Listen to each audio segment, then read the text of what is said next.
Indian ഭരണഘടന വിഭാവനം ചെയ്യുന്ന സമത്വവും സ്വാതന്ത്ര്യവും കടലാസുകളിൽ തിളങ്ങി നിൽക്കുമ്പോഴും അധികാരത്തിന്റെ ഉന്നത ശ്രേണികളിൽ ഇരിക്കുന്നവർക്ക് പോലും ജാതിയുടെ പേരിൽ നേരിടേണ്ടി വരുന്ന അധിക്ഷേപങ്ങൾ ഇന്ത്യൻ ജനാധിപത്യത്തിലെ ഉണങ്ങാത്ത മുറിവാണ്. കഴിഞ്ഞ ഒരു പതിറ്റാണ്ടിനിടെ ദളിത്, പിന്നാക്ക, ആദിവാസി വിഭാഗങ്ങൾക്ക് രാഷ്ട്രീയത്തിൽ വലിയ തോതിൽ പ്രാതിനിധ്യം ലഭിച്ചിട്ടുണ്ട് എന്ന കാര്യം സത്യമാണ്. പക്ഷേ ഈ രാഷ്ട്രീയ പ്രാതിനിധ്യം അത് പലപ്പോഴും കേവലം വോട്ട് ബാങ്ക് ലക്ഷ്യങ്ങൾക്കപ്പുറം അവർക്ക് യഥാർത്ഥ സാമൂഹിക അംഗീകാരം നേടിക്കൊടുക്കുന്നുണ്ടോ എന്ന ചോദ്യം ഉയരുന്നുണ്ട്. ഇപ്പോ ഉത്തരാഖണ്ഡിലെ ഹരിദ്വാനിയിൽ കോൺഗ്രസ് അധ്യക്ഷൻ മല്ലികാർജുൻ ഖാർഗെ പ്രസംഗിച്ച രാംലീല മൈതാന വേദിയിൽ ഹിന്ദുത്വ സംഘടനകൾ ശുദ്ധികലശം നടത്തിയതിൽ കോൺഗ്രസ് രാജ്യവ്യാപകമായി തന്നെ പ്രതിഷേധിക്കുകയാണ്. താൻ അവഹേളിക്കപ്പെട്ടതായി മല്ലികാർജുൻ ഖാർഗെ രാജ്യസഭയിൽ പറയുകയാണ്. ഈ വിഷയം ഇന്ന് സ്പോട്ട്ലൈറ്റും വിലയിരുത്തുന്നു. ഹൽദ്വാനയിൽ സംഭവിച്ചത് അയിത്തമോ? താൻ പ്രസംഗിച്ച വേദിയിൽ ശുദ്ധീകരണത്തിനായി യാഗം നടത്തിയെന്ന് രാജ്യസഭ പ്രതിപക്ഷ നേതാവും കോൺഗ്രസ് ദേശീയ അധ്യക്ഷനുമായ ദളിത് നേതാവ് മല്ലികാർജുൻ ഖാർഗെ തന്നെയാണ് രാജ്യസഭയിൽ വെളിപ്പെടുത്തിയത്. ഹൽദ്വാനിയിലെ രാംലീല മൈതാനത്ത് കഴിഞ്ഞ 8-ാം തീയതി തന്റെ റാലിക്കു ശേഷം ഈ വേദി ശുദ്ധീകരിക്കുന്നതിനായി യാഗം നടത്തിയെന്നും BJPയുമായി ബന്ധമുള്ളവരാണ് അത് ചെയ്തതെന്നും ഖാർഗെ രാജ്യസഭയിൽ ആരോപിച്ചു. അദ്ദേഹം പറഞ്ഞത് ഇങ്ങനെയാണ്: സംഭവത്തെ രാഷ്ട്രീയ തർക്കമാക്കി മാറ്റാൻ താൻ ആഗ്രഹിക്കുന്നില്ല. എന്നാൽ ഇതിന്റെ സാമൂഹിക പ്രത്യാഘാതങ്ങൾ അവഗണിക്കാൻ കഴിയുന്നതല്ല. ഞാൻ ദളിതനാണ്, എന്നെ സംരക്ഷിക്കണമെന്ന് ആരോടും ആവശ്യപ്പെട്ടിട്ടില്ല. പോരാടാനുള്ള കരുത്ത് എനിക്കുണ്ട്. എന്നാൽ നിങ്ങൾ എന്നെ തൊട്ടുകൂടാത്തവനായി കാണുകയും ശുദ്ധീകരണം നടത്തി അവഹേളിക്കുകയും ചെയ്യുന്നു. ജനാധിപത്യ സംവിധാനത്തിന് ചേരുന്നതാണോ ഇത്തരം പ്രവർത്തികൾ? ഭരണഘടനയെ അപമാനിക്കുന്നതിന് തുല്യമാണ് ഈ പ്രവൃത്തി. ഓഗസ്റ്റ് 8-നാണ് ഹിൽദ്വാനയിലെ രാംലീല മൈതാനത്ത് ഖാർഗെ റാലിയിൽ പങ്കെടുത്തത്. നമ്മളെല്ലാം ശുദ്ധീകരിക്കപ്പെട്ടവരാണെന്നും അതിനാൽ നമ്മളെ വീണ്ടും ശുദ്ധീകരിക്കേണ്ട ആവശ്യമില്ലെന്നും ഖാർഗെയെ അപമാനിക്കുന്നത് എല്ലാവരെയും അപമാനിക്കുന്നതിന് തുല്യമാണെന്നും ഉപരാഷ്ട്രപതി CP രാധാകൃഷ്ണൻ പ്രതികരിച്ചു. തൊട്ടുകൂടായ്മ സംസ്കാരം BJPക്കില്ലെന്നും ഈ വിഷയത്തെ ഗൗരവമായി തന്നെ അന്വേഷിക്കുമെന്നും കേന്ദ്രമന്ത്രി JP നദ്ദ മറുപടി നൽകി. മല്ലികാർജുൻ ഖാർഗെയെ അപമാനിച്ച സംഭവത്തിൽ പ്രധാനമന്ത്രി നരേന്ദ്രമോദി മാപ്പ് പറയണമെന്നാവശ്യപ്പെട്ട് കോൺഗ്രസ് രാജ്യവ്യാപകമായി പ്രതിഷേധ പരിപാടികളും സംഘടിപ്പിച്ചു. കോൺഗ്രസ് അധ്യക്ഷനായ മല്ലികാർജുൻ ഖാർഗെ നേരത്തെയും തനിക്ക് നേരിടേണ്ടി വന്ന ജാതി വിവേചനങ്ങളെ കുറിച്ച് പാർലമെന്റിനും പുറത്തുമൊക്കെ പലവട്ടം തുറന്ന് സംസാരിച്ചിട്ടുണ്ട്. ക്ഷേത്രങ്ങളിൽ പ്രവേശിക്കുന്നതിലും മറ്റും ദളിതർ നേരിടുന്ന വിവേചനങ്ങളെ അദ്ദേഹം വളരെ ശക്തമായി എതിർത്തതാണ്. ഇന്ത്യയുടെ പ്രഥമ പൗരനായ രാഷ്ട്രപതി മുതൽ താഴോട്ട് ഗ്രാമപഞ്ചായത്ത് പ്രസിഡന്റുമാർ വരെ ജാതിയുടെ പേരിൽ അപമാനിക്കപ്പെട്ടിട്ടുണ്ട്. അംബേദ്കർ മുതൽ തുടങ്ങുകയാണ് ജാതി വിവേചനത്തിന്റെ രാഷ്ട്രീയ ചരിത്രം. സ്കൂളിൽ പഠിക്കുന്ന കാലത്ത് ക്ലാസ് മുറിക്ക് പുറത്തിരുന്ന് പഠിക്കേണ്ടി വന്നതും ദാഹിച്ചാൽ പൊതുകിണറ്റിൽ നിന്ന് വെള്ളം കുടിക്കാൻ വിലക്കുണ്ടായിരുന്നതും ഉന്നത ഉദ്യോഗസ്ഥനായിരുന്നപ്പോൾ പോലും നേരിട്ട അപഗണനയെക്കുറിച്ചുമൊക്കെ അദ്ദേഹം തന്നെ രേഖപ്പെടുത്തിയതാണ്. ഇന്ത്യയുടെ മുൻ ഉപപ്രധാനമന്ത്രിയും സ്വാതന്ത്ര്യ സമര സേനാനിയുമായിരുന്ന ജഗ്ജീവൻ റാമിന് നേരെയാണ് സ്വതന്ത്ര ഇന്ത്യ കണ്ട ഏറ്റവും വലിയ ജാതി അധിക്ഷേപങ്ങളിൽ ഒന്ന് നടന്നത്. 1978-ൽ അദ്ദേഹം വാരാണസിയിൽ സമ്പൂർണാനന്ദിന്റെ ഒരു പ്രതിമ അനാച്ഛാദനം ചെയ്തിരുന്നു. ജഗ്ജീവൻ റാം ഒരു ദളിതനായതുകൊണ്ട് തന്നെ പ്രതിമ അശുദ്ധമായി എന്ന് ആരോപിച്ച് ചടങ്ങിനു ശേഷം ഉയർന്ന ജാതിക്കാർ ഗംഗാജലം ഉപയോഗിച്ച് ആ പ്രതിമ ശുദ്ധീകരിച്ചു.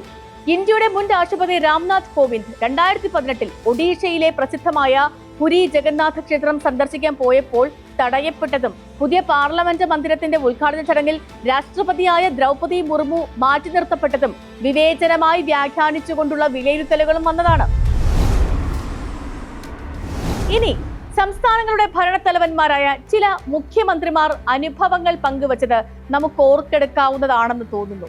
2014-ൽ ബീഹാറിലെ ദളിത് മുഖ്യമന്ത്രിയായിരുന്ന ജിതൻ റാം മാഞ്ചി അദ്ദേഹം ഒരു ക്ഷേത്രം സന്ദർശിച്ചു. ഈ ക്ഷേത്രത്തിൽ നിന്ന് മടങ്ങിയെത്തിയതിന് പിന്നാലെ ചേർന്ന് ആ ക്ഷേത്രം മുഴുവൻ വെള്ളമൊഴിച്ച് കഴുകി വൃത്തിയാക്കി. ഇത് ദളിതരുടെ മാത്രം അവസ്ഥയാണെന്ന് കരുതരുത്. OBC വിഭാഗത്തിൽ നിന്നുള്ള ഉത്തർപ്രദേശ് മുൻ മുഖ്യമന്ത്രി അഖിലേഷ് യാദവിനും സമാനമായ അനുഭവം ഉണ്ടായിട്ടുണ്ട്. 2017-ലാണ് അന്ന് അദ്ദേഹം മുഖ്യമന്ത്രി സ്ഥാനമൊക്കെ ഒഴിഞ്ഞിരുന്നു. പുതിയ മുഖ്യമന്ത്രിയായി യോഗി ആദിത്യനാഥ് ആ ഔദ്യോഗിക വസതിയിലേക്ക് മാറുന്നതിന് തൊട്ടു മുൻപ് പുരോഹിതന്മാരെ കൊണ്ടുവന്ന് അവിടെ ഗംഗാജലം തളിച്ച് ശുദ്ധീകരണ കർമ്മങ്ങളൊക്കെ നടത്തി. ഒരു മുൻ മുഖ്യമന്ത്രി താമസിച്ച വീട് ശുദ്ധീകരിക്കാൻ മാത്രം എന്തശുദ്ധിയാണ് അവിടെ ഉണ്ടായിരുന്നത് എന്ന ചോദ്യം രാജ്യത്തുയരുകയുണ്ടായി. തന്റെ ജാതിയായിരുന്നു അവരുടെ പ്രശ്നമെന്ന വാദം ഉയർത്തി പിന്നീട് അഖിലേഷ് യാദവ് തന്നെ രംഗത്ത് വന്നിരുന്നു. ഉത്തർപ്രദേശിന്റെ മുൻ മുഖ്യമന്ത്രിയും BSP അധ്യക്ഷയുമായ മായാവതിക്ക് രാഷ്ട്രീയ ജീവിതത്തിൽ ഉടനീളം കടുത്ത ജാതി അധിക്ഷേപങ്ങൾ നേരിടേണ്ടി വന്നിട്ടുണ്ട്. കഴിഞ്ഞ കാലങ്ങളിലെ ഏറ്റവും ഞെട്ടിക്കുന്ന സംഭവങ്ങളിൽ ഒന്ന് നടന്നത് 2019 കൃത്യമായി പറഞ്ഞാൽ 2019 സെപ്റ്റംബർ മാസം 16 കർണാടകയിൽ BJP നേതാവും ചിത്രദുർഗ MP-യുമായിരുന്ന A. നാരായണസ്വാമിക്ക് സ്വന്തം മണ്ഡലത്തിലെ പാവഗഡ താലൂക്കിലുള്ള ഗൊല്ലരഹട്ടി ഗ്രാമത്തിൽ പ്രവേശനം നിഷേധിക്കപ്പെട്ടു. വികസന പ്രവർത്തനങ്ങൾ വിലയിരുത്താനെത്തിയ MP-യെ അവിടുത്തെ ഗ്രാമവാസികൾ തടഞ്ഞു. കാരണം അദ്ദേഹം ഒരു ദളിതനായിരുന്നു. ഉയർന്ന ജാതിക്കാർ താമസിക്കുന്ന ആ ഗ്രാമത്തിൽ ദളിതർക്ക് പ്രവേശനമില്ല എന്നതായിരുന്നു അവരുടെ ന്യായം. ഒരു MP-ക്ക് പോലും ഈ ദുരനുഭവം ഉണ്ടായത് ഇന്ത്യൻ ജാതി വ്യവസ്ഥയുടെ ആഴം വ്യക്തമാക്കുന്നതാണ്. വിവാദങ്ങൾക്കൊക്കെ ശേഷം ഒട്ടേറെ മഠാധിപതികളുടെയും സാംസ്കാരിക നായകന്മാരുടെയും ഒക്കെ നേതൃത്വത്തിൽ അദ്ദേഹത്തെ അതേ ഗ്രാമത്തിൽ കൊണ്ടുപോയി പുഷ്പവൃഷ്ടി നടത്തി സ്വീകരണം നൽകിയതും അന്ന് വലിയ വാർത്തയായിരുന്നു. മുതിർന്ന കോൺഗ്രസ് നേതാവും മുൻ കേന്ദ്രമന്ത്രിയുമായ കുമാരി ഷെൽജയ്ക്ക് ഗുജറാത്തിലെ ദ്വാരക ക്ഷേത്രത്തിൽ വെച്ച് സമാനമായ ദുരനുഭവം ഉണ്ടായിട്ടുണ്ട്. താൻ കേന്ദ്രമന്ത്രിയായിരുന്ന സമയത്ത് ക്ഷേത്രം സന്ദർശിച്ചപ്പോൾ അവിടെ വെച്ച് ചിലർ തന്റെ ജാതി ചോദിച്ചെന്നും അധിക്ഷേപിച്ചെന്നും അവർ പിന്നീട് പാർലമെന്റിൽ തുറന്നു പറഞ്ഞിരുന്നു. മഹാരാഷ്ട്ര മുൻ മുഖ്യമന്ത്രി സുശീൽ കുമാർ ഷിൻഡെ ദളിത് വിഭാഗത്തിൽ നിന്നുള്ള ഒരു മുതിർന്ന നേതാവാണ്. താൻ രാജ്യത്തിന്റെ ആഭ്യന്തരമന്ത്രിയായിരുന്നപ്പോൾ പോലും പലപ്പോഴും ആളുകൾ തന്റെ ജാതിയെക്കുറിച്ച് ഓർമ്മിപ്പിച്ചിട്ടുണ്ടെന്ന് അദ്ദേഹം പല വേദികളിലും പരസ്യമായി തന്നെ പറഞ്ഞിട്ടുണ്ട്. മുൻ കേന്ദ്രമന്ത്രിയും DMK നേതാവുമായ A. രാജയും CPI ദേശീയ ജനറൽ സെക്രട്ടറി D. രാജയ്ക്കും തങ്ങൾ നേരിടേണ്ടി വന്ന ജാതി വിവേചനങ്ങളെ കുറിച്ച് തുറന്നു പറയേണ്ടി വന്നിട്ടുണ്ട്. ഗ്രാമീണ ഇന്ത്യയുടെ ഉൾത്തളങ്ങളിലേക്ക് പോയാൽ സ്ഥിതി നമ്മളെ കാണുന്നതിലും ദയനീയമാണ്. തമിഴ്നാട്ടിലും മധ്യപ്രദേശിലും സ്വാതന്ത്ര്യ ദിനത്തിൽ ദേശീയ പതാക ഉയർത്താൻ വന്ന ദളിത് പഞ്ചായത്ത് പ്രസിഡന്റുമാരെ ഉയർന്ന ജാതിക്കാർ തടഞ്ഞ വാർത്തകൾ നമ്മൾ സ്ഥിരമായി കേൾക്കുന്നുണ്ട്. മീറ്റിംഗുകളിൽ അവർക്ക് കസേരകൾ നിഷേധിക്കപ്പെടുന്നുണ്ട്, നിലത്തിരിക്കേണ്ടി വരുന്നുണ്ട്. അധികാരമുണ്ടായിട്ടും സമൂഹത്തിൽ ഇവർക്ക് ലഭിക്കുന്ന പരിഗണന എന്താണ് എന്നുള്ളതാണ് ഉയരുന്ന ചോദ്യം.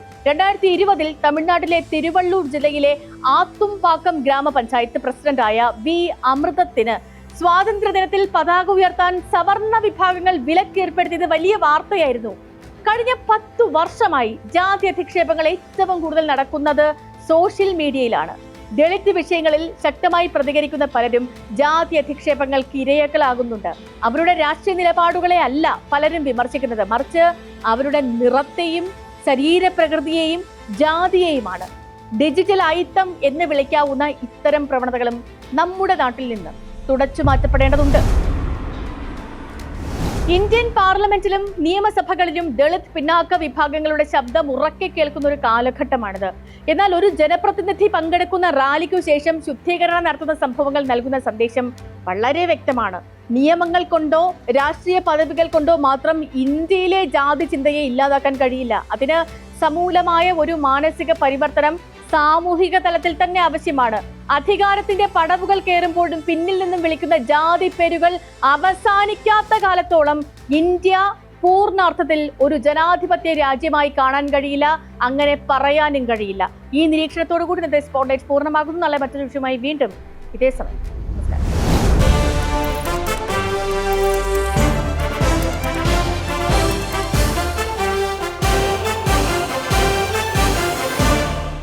നിങ്ങൾക്കായി അവതരിപ്പിക്കുന്നത് വമ്പനോണം കൊമ്പൻ ഓഫർ.